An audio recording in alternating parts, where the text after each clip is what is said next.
What is up, everybody? It's James here from the Sawyer Family Reviews channel, bringing you another toy review. That's like 2 in 2 weeks, which may be a new record for me. I'm trying to get back in the groove of doing the toy reviews.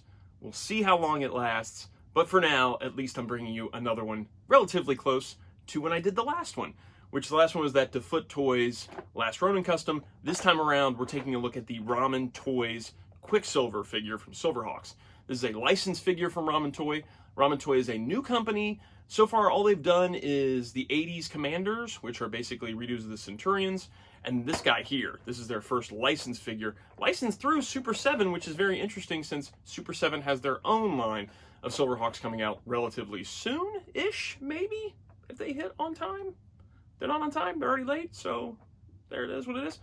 So let's take a look at this guy. I wanted to say really quickly, thank you to my friend Jeff Daniel, not the actor Jeff Daniels, my friend Jeff Daniel, who got this for me for my birthday. We've been talking about this figure for a while now, and he just surprised me with it for my birthday, which was incredibly kind. So this review is brought to you by him. There you go.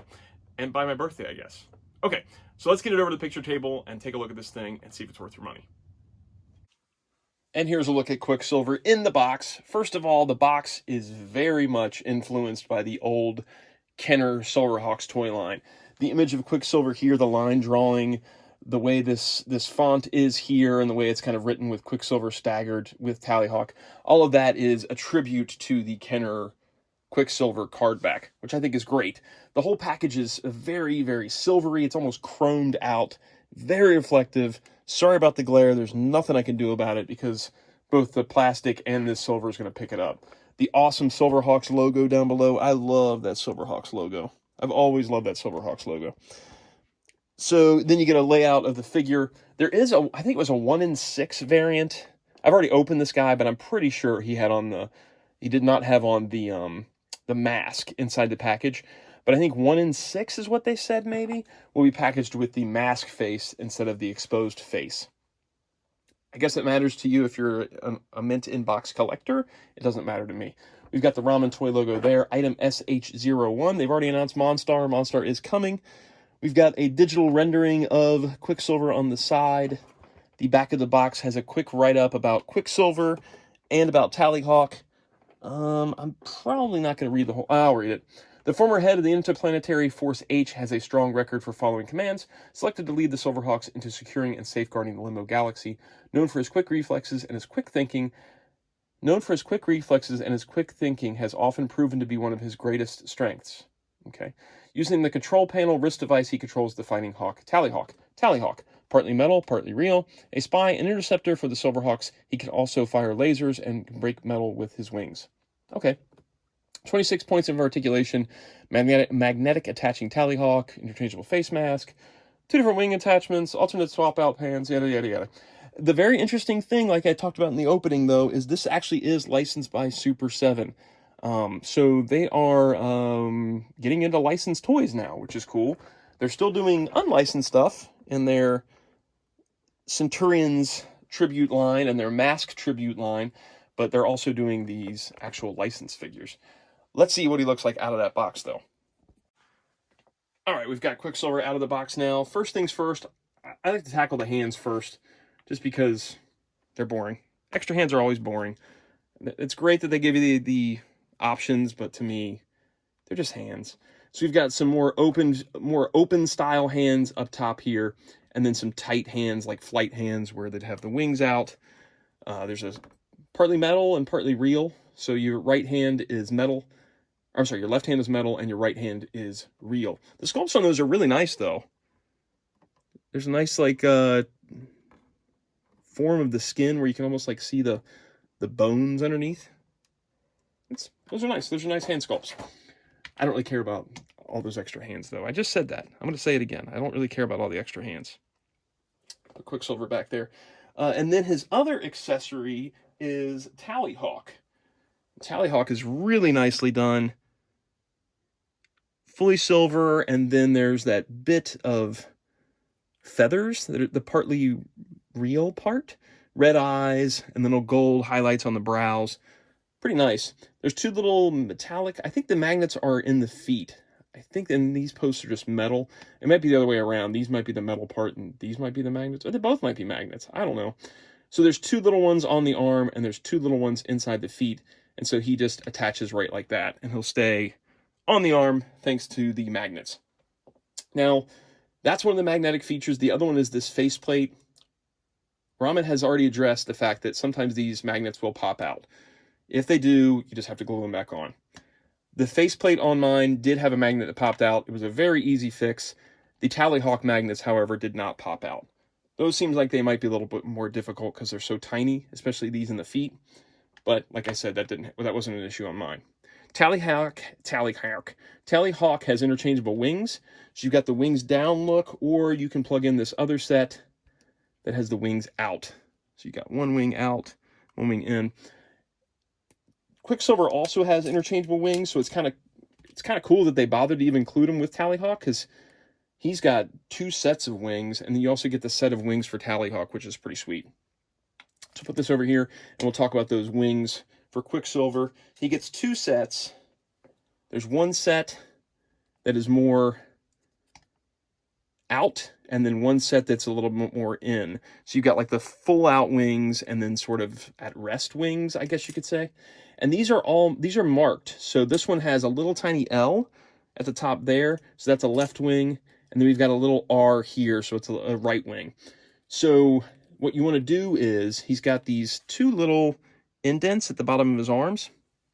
You want to match those up. Make sure you're using the right one or the left one, depending on what you want. Plug it in there. And then he's got a little indent on his side here that plugs in to there. And so that's the wing sort of out.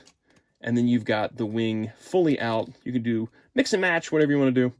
So this is a very good way to do this, because on the old Kenner figures, they were fabric wings, and they just kind of, the arms would pop out and the fabric wings would go in and out. It's not going to look as good in fabric as it does like this. The wings are supposed to be metal, so this works really well. This is a cool way of doing it. I know Super7 has a similar way of doing it. They've got some wing attachments that are going on with it, but I do like the way that Ramen Toys handled it. I think it's a cool way to do the wings. And then the last accessory that he comes with is an interchangeable faceplate. So this faceplate on him right now just kind of pulls off. See that magnet in there? You've got a magnet inside the head and a magnet on the face. Something just fell behind me. And then this one just attaches that same way. It just goes on. And it's pretty seamless. The only figure of the old line that I could remember that had the ultrasonic, I think, ultrasonic Quicksilver had the flip-down mask, I want to say. But the original Quicksilver did not. So the original Quicksilver did not have the masked face. It only had the unmasked face. So that's cool. It was something I really liked as a kid, a really cool feature where they just put their hands over their faces and their masks would come down. Oh, very quickly, I forgot to mention something that is missing from this figure, and that's a stand. There is no stand included with him, which is kind of a shame. It would be cool to have a flight stand with him. Now, they are correcting this with Monstar. Monstar includes a stand for Quicksilver, but if you're only getting Quicksilver, you're going to have to buy yourself some kind of flight stand or something like that, or just standing there on your shelf as is, because he does not include a stand. As far as articulation goes, he's got a ball-jointed head that moves around pretty well. And then there's another joint at the base of the neck. There's a little bit of movement there, not a ton. He's got these shoulder pieces that are on like little posts. So they kind of have a little bit of movement to get out of your way. And then you got rotation at the shoulder, but you've got to kind of work around that shoulder covering. And then they hinge out. There's a bicep swivel, a double-jointed elbow that gets to about there. And then he's got the wrist articulation. We've already kind of talked about the wrists a little bit where they pop off. I don't know if I showed you, but this communicator piece pops off too. Once you pop off the wrist, the communicator piece can come off if you don't want to have the Silverhawk communicator on there.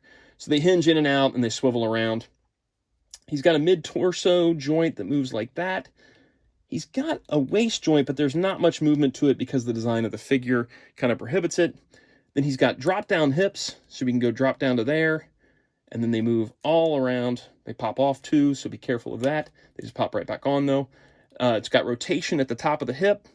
He's got a double-jointed knee, but it's not really that useful you got to kind of move the knee back and then hinge that part up to get any kind of really good movement out of it. But still, you're only getting that much, even with that.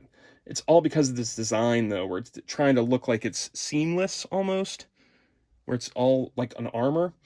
And then ankle joints, and the ankle joints were probably the most frustrating thing for me because it's a ball and swivel kind of joint.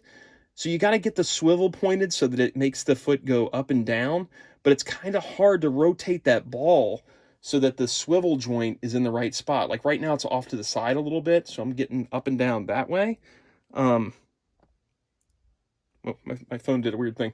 Sorry. So you get this weird joint movement here. You got kind of watch out as to which way this is pointing. And then we've got a toe articulation there.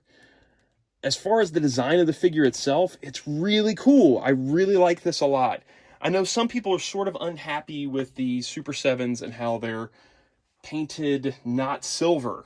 They're made to look like the animation. This one is definitely silver. It's not chromed, but it's a very, very well done silver. The figure also has some heft. I almost thought there was some kind of metal piece inside here, like die cast or something, because the torso is very heavy. Like it's got a lot of weight to it. I also really like the design. So that's the thing about the Super7 line, is you have to really dig those animation looks because it's definitely based off the animation. This is more like a G.I. Joe Classified style, where they've done a modern interpretation of the classic look. They've done their own spin on it. I know they did that with the original 80's Commanders as well, where they did their own spin on stuff. And then they did the retro style versions of paint jobs, which I have the retro style. But if you're looking for a more modern interpretation of the Silverhawks designs, this might be the line you go for instead. As far as height goes, let me grab a ruler here. He stands at the top of his head, just a hair under the 7-inch mark. So he is a tall figure, and he's taller than their 80's Commanders line, which is not what I expected. I bought him, and then I ended up getting the 80's Commanders afterwards, and they're much shorter than he is. So this guy feels like he's more on Ultimates type of scale, and these feel more like they're getting closer to the G.I. Joe Classified scale, which is, to me, very puzzling because we're already going to get Ultimate Silverhawk, so I don't know why he's so much bigger than the 80's Commanders. It's very weird. Let's see how he plays with other toy lines, though. So we've got an Ultimates Raphael here, if we can get him to stand. He's right there, and this should be shorter because he's a Ninja Turtle. And then we've got, for that Motu Classic style body, we've got the Fearless Photog here. So you can see how he stacks up. He stacks up pretty well to that Classics style body. So he fits in pretty well with Classics and Ultimates. We've got Hulk Hogan from the new Mattel line, Mattel Ultimates. And then we've got a Mafex Batman with a custom cape chilling out over here. And you can see he's way too tall for Mafex Batman, because Mafex Batman is 6-inch scale and not more towards a 7-inch scale. 7-inch scale. Let's get Chris Reeve Superman in here. He looks pretty good with Chris Reeve Superman. So he works with like NECA and Ultimates type scale. Now, as for whether or not he is worth your money, Ultimates are going to be like, what, 55 bucks? This guy, I think, is now like 90 bucks, I want to say. Ramen Toys does this thing where they do early bird pricing. So at one point in time, I think he was only like 60 or 70, and that's the right price. 90 is kind of pushing it. He's a nice figure. I know what Ramen Toys is going for here. They're going for more a Mafex or Figuarts or something like that style of figure. He's a little bit big for that, but that's what they're shooting for, I think, as that kind of price range and that kind of feel. He doesn't quite feel like that level, but he's getting there. I mean, he's sharp. He's definitely a step up from those 80's Commanders. I feel like the quality is getting better. The joints are better. The sculpt is better. The paint is better. I feel like he's definitely a step up from these toys, and it's showing where this company may be going towards. I've already pre-ordered their Masked Thunderhawk, and I've pre-ordered Monstar, and I'm going to keep going with the 80's Commander Centurions line because of how nice he turned out. I was really, really impressed with this guy.